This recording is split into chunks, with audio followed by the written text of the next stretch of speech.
Welcome my YouTube channel are के smart study 321 में। इस वीडियो में जिस कहानी को समझने वाले हैं वह कहानी है the sound of music part 2। Part 1 जो इल्विन गिलेनी की कहानी थी जिसे पहले ही बता चुके हैं। अगर आप उस कहानी को जानना चाहते हैं तो डिस्क्रिप्शन में उस वीडियो का लिंक है, वहां से आप देख सकते हैं।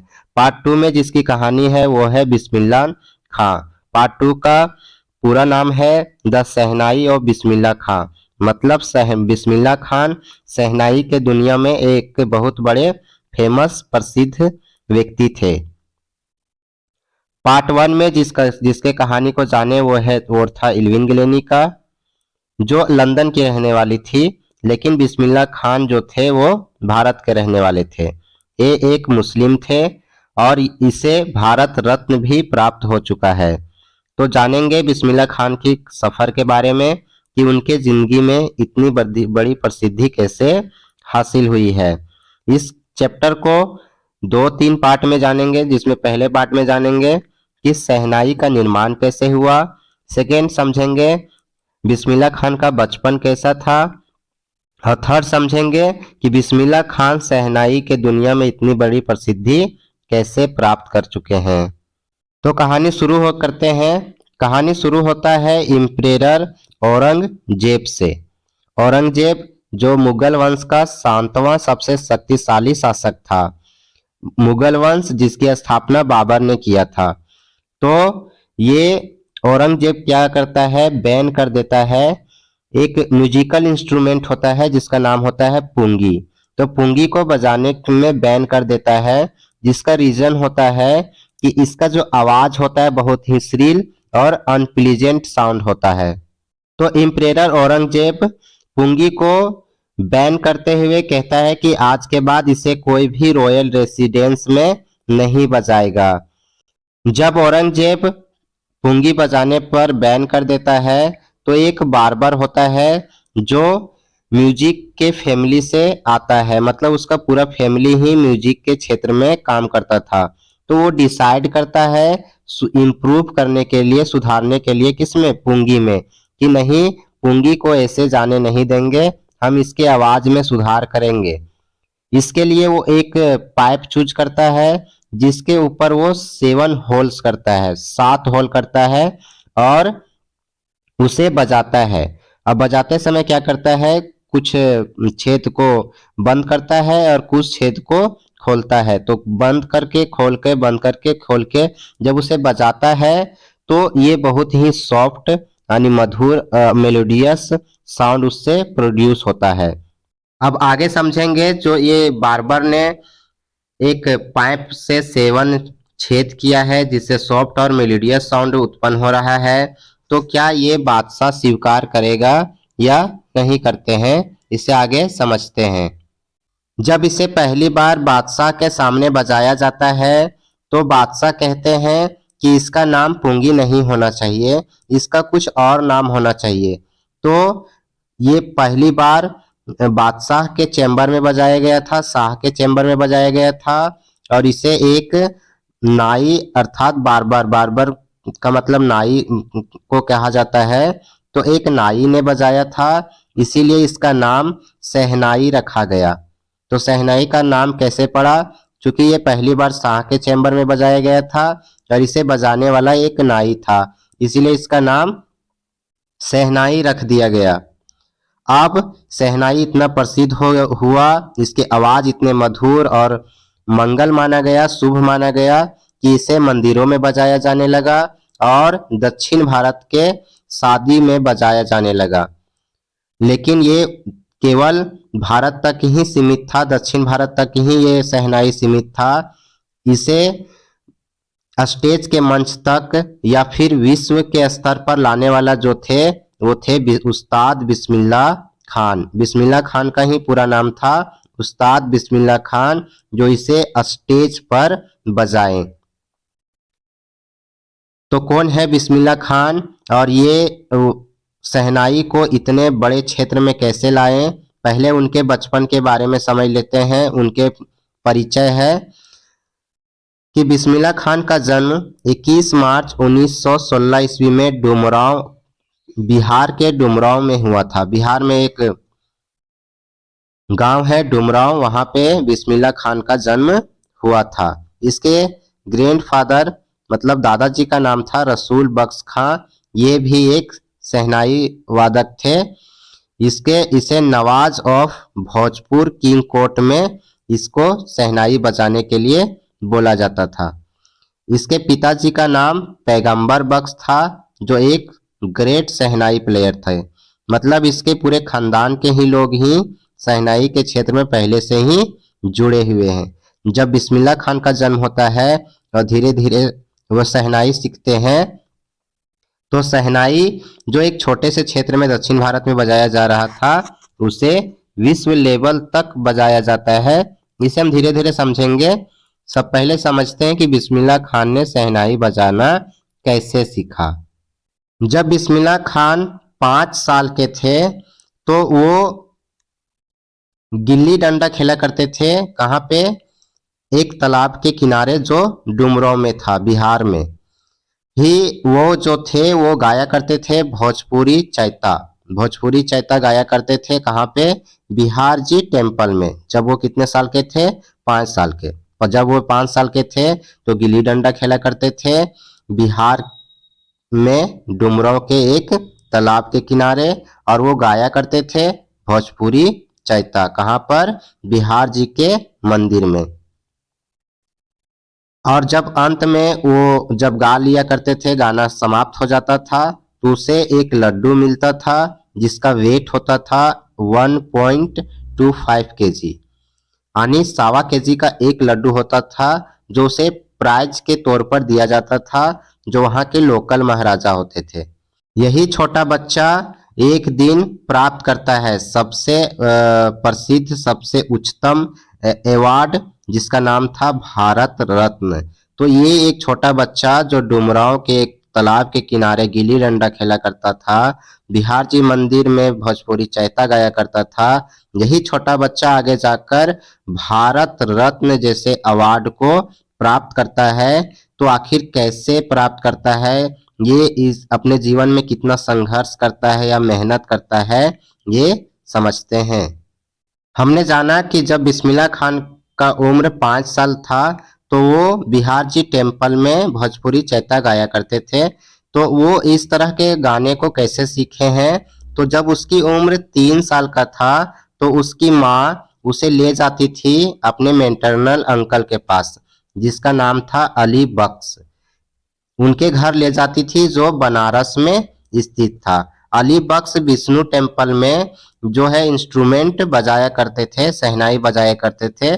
तो जब भी उसके मैटरनल अंकल मामा जी अली बख्श खां विष्णु टेम्पल में, बनारस के विष्णु टेम्पल में शहनाई बजाने या इंस्ट्रूमेंट बजाने के लिए जाते थे, तो उनके साथ बिस्मिल्लाह खान भी जाते थे और वो वहां पे अपने अंकल के साथ सीखा करते थे।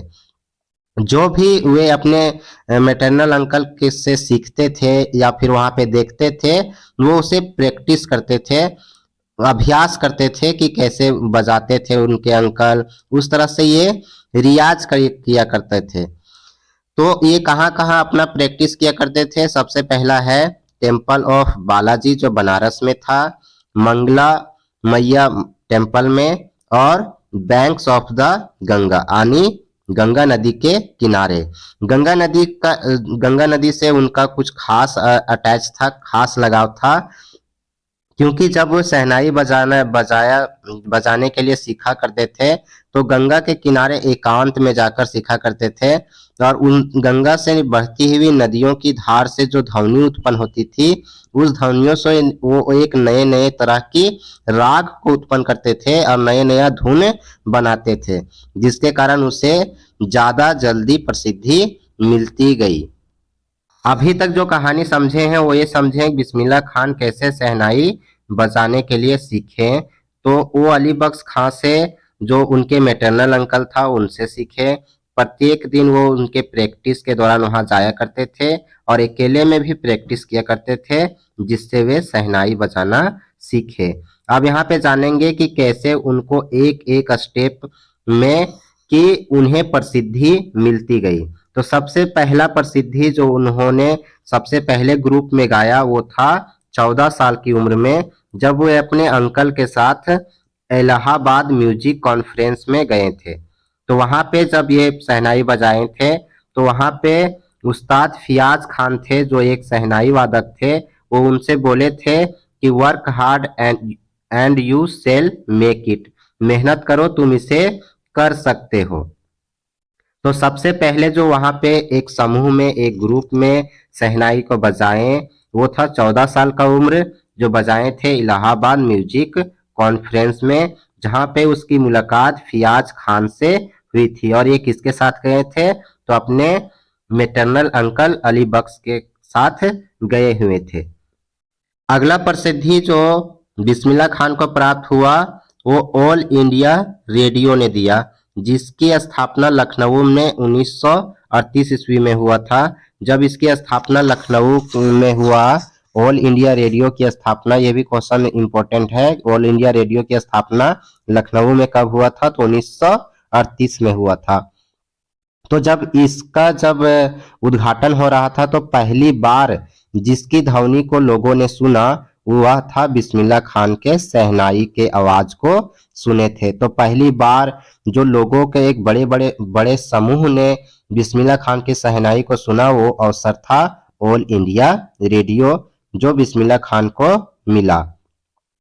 अगला, बिस्मिल्लाह खान को लोगों को अपने शहनाई की ध्वनि से मुग्ध करने का जो मौका मिला वो मिला इंडिपेंडेंस के दिन 15 अगस्त 1947 को, जब बिस्मिल्लाह खान लाल किले के ऊपर पहली बार शहनाई को बजाकर भारत को संबोधित किए थे।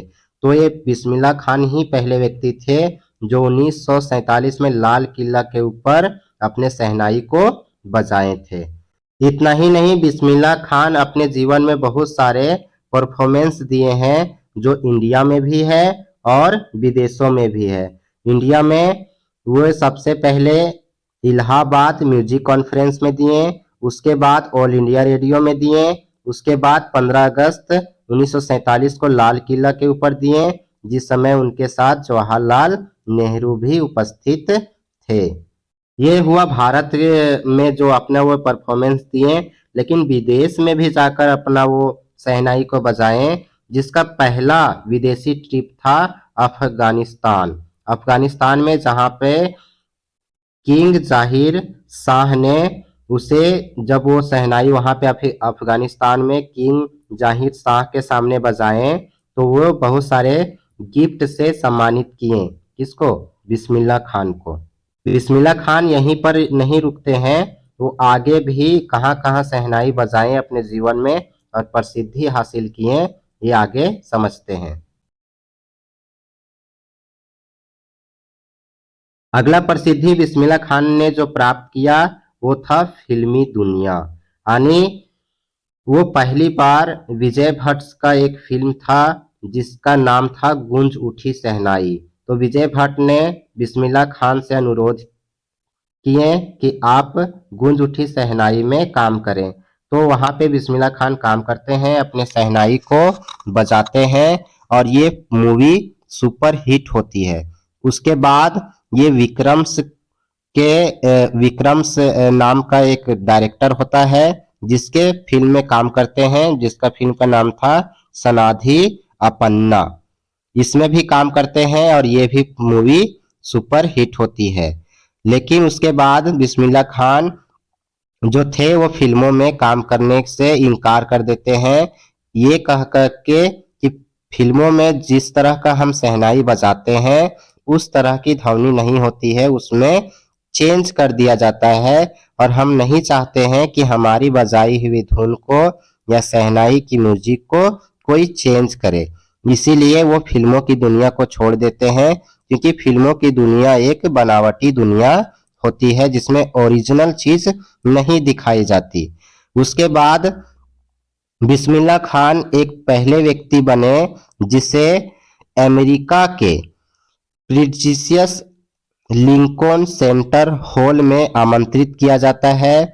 ये ऐसा सेंटर हॉल है जहां पे विश्व के बड़े बड़े म्यूजिक प्लेयर आते हैं और वहां पे अपना प्रदर्शन, अपनी कलाओं को दिखाते हैं। तो भारत के पहले व्यक्ति जिसे अमेरिका के प्रेस्टिजियस लिंकन सेंटर हॉल में बुलाया गया था, वो बिस्मिल्लाह खान ही बने। तो हर जगह भारत में और विदेशों में भी बिस्मिल्लाह खान ने अपनी प्रसिद्धि हासिल की। उसके बाद बिस्मिल्लाह खान की प्रसिद्धि को देखते हुए उसे अवार्डेड किया गया, उसे सम्मानित किया गया, जिससे पद्मश्री से, पद्म भूषण से और पद्म विभूषण से। इतना ही नहीं, 2001 ईस्वी में उस्ताद बिस्मिल्लाह खान को अवार्ड दिया गया, जिसका नाम था भारत रत्न, जो भारत का सबसे उच्चतम सम्मान है, जिसे बिस्मिल्लाह खान को 1901 ईस्वी में प्राप्त हुआ। बिस्मिल्लाह खान अपने जीवन में इतना प्रसिद्ध हुए कि वे उस्ताद बिस्मिल्लाह खान से खान साहब बन गए। मतलब कि बिस्मिल्लाह खान को खान साहब के भी नाम से जाना जाता है। ये भी क्वेश्चन एग्जाम में आता है। जब भी वो विदेश में रहते थे या भारत से दूर रहते थे, तो वो बनारस को और गंगा को बहुत ही मिस करते थे। वो हमेशा वहां पे रहना चाहते थे, उन्हीं के याद में खोया रहते थे। इतना था कि बिस्मिल्लाह खान एक मुस्लिम थे, लेकिन फिर भी जब वो विदेश में रहते थे तो बनारस की तरफ अपना मुंह करके शहनाई बजाया करते थे। मतलब वो दिन में नमाज भी पढ़ा करते थे और हिंदू मंदिरों में जाकर शहनाई भी बजाया करते थे। जहाँ पे वो नमाज पढ़ते थे वहां पे मंदिरों में हाथ भी जोड़ा करते थे। तो बिस्मिल्लाह खान एक ऐसे मुस्लिम व्यक्ति थे जिन्होंने कभी भी हिंदू धर्म से भेदभाव नहीं किए। कहते हैं ना, भारत की सबसे बड़ी ताकत है भारत की एकता, और ये सबसे बड़ा उदाहरण है बिस्मिल्लाह खान का जिंदगी, जो एक मुस्लिम होते हुए भी हिंदू धर्म से कभी भी भेदभाव नहीं किए, जबकि ज्यादा लगाव भी हुए। और बहुत सारे हैं जिनके जिंदगी से हमें ये उदाहरण मिलता है कि हिंदू और मुस्लिम धर्म का संबंध कैसा होना चाहिए। तो उम्मीद करते हैं यह कहानी आपको समझ में आई होगी और अच्छी लगी होगी। अगर यह मेहनत आपको अच्छा लगता है तो वीडियो को जरूर से जरूर लाइक करें और चैनल को सब्सक्राइब करें, ताकि आने वाले जितने भी चैप्टर है उसकी कहानी आपको मिलती रहे।